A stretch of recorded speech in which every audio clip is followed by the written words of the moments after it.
Gordon was cross. "Why should Henry have a new shape?" he grumbled. "A shape good enough for me is good enough for him. He goes gallivanting off, leaving us to do his work, and comes back saying how happy he feels. It's disgraceful. And there's another thing. Henry whistles too much. No respectable engine ever whistles loudly at stations. It isn't wrong, but we just don't do it." Poor Henry didn't feel happy anymore. "Never mind," whispered Percy. "I'm glad you're home again. I like your whistling."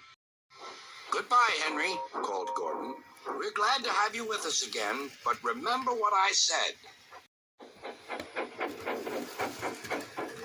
Later, Henry stopped at Edward's station. "Hello, Henry," said Edward. "You look splendid. I was pleased to hear your happy whistle yesterday." "Thank you, Edward," smiled Henry.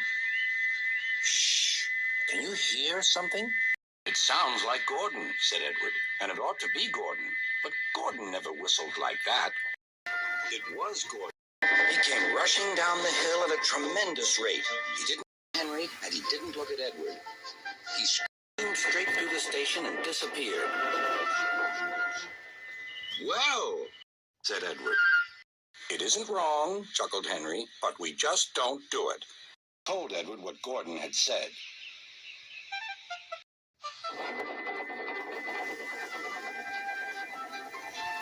Meanwhile, Gordon screeched along the line. The noise was awful.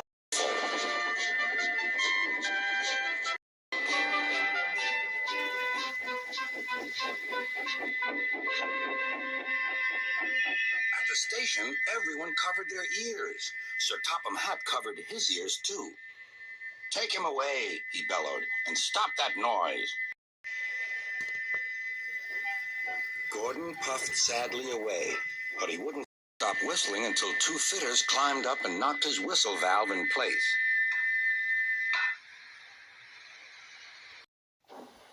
That night, Gordon slunk into the shed. He was glad it was empty.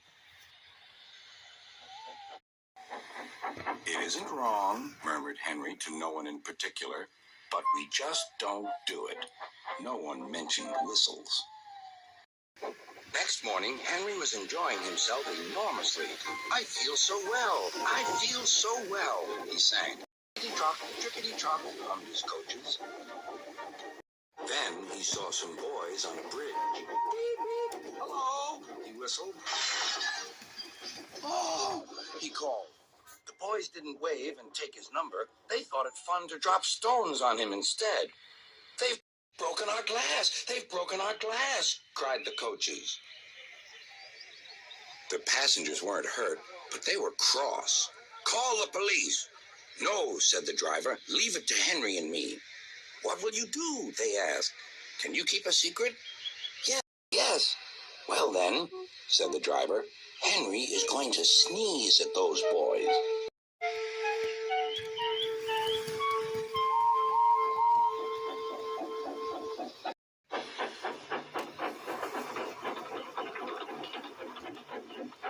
Lots of people were waiting at the station just before the bridge. They wanted to see what would happen.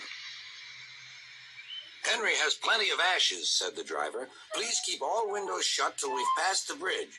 Henry's as excited as we are, old fellow." Henry felt more stuffed up than excited. Soon they could see the boys, and they all had stones.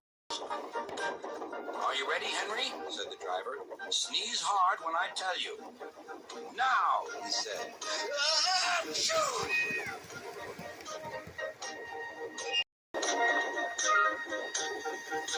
"Well done, Henry," laughed his driver. Henry went home, hoping that next time he saw Gordon and the boys, they would have learned not to be so mean.